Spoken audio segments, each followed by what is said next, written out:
મારું નામ છે અઝરુદ્દીન કાઝી, વોકેશનલ ટ્રેનર, ઓટોમોટિવ ટ્રેડ.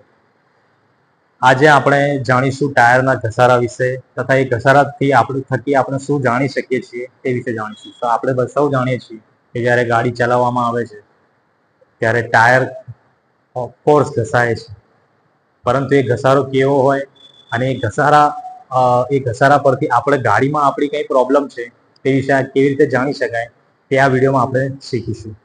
સૌપ્રથમ આપણે જોઈ શકીએ છીએ કે આપણે 4 ટાયર છે. હવે ટાયરના ઘસારાની વાત કરીએ.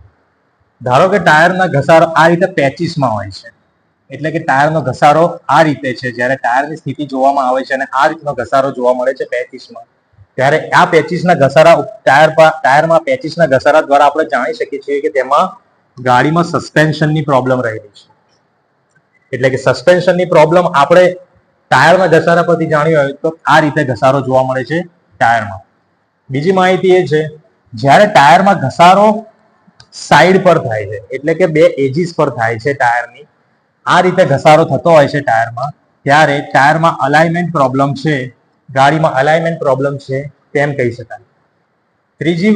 ત્રીજો ઘસારો જોઈએ કે જ્યારે ટાયર વચ્ચેથી ઘસાય છે, એટલે કે ટાયર વચ્ચેના ભાગથી ખૂબ વધારે ઘસાય છે, ત્યારે ટાયરમાં હવાનું પ્રેશર ખૂબ જ ઊંચું છે, એટલે કે એને હાઈ ટાયર પ્રેશર પ્રોબ્લેમ પણ કહી શકાય.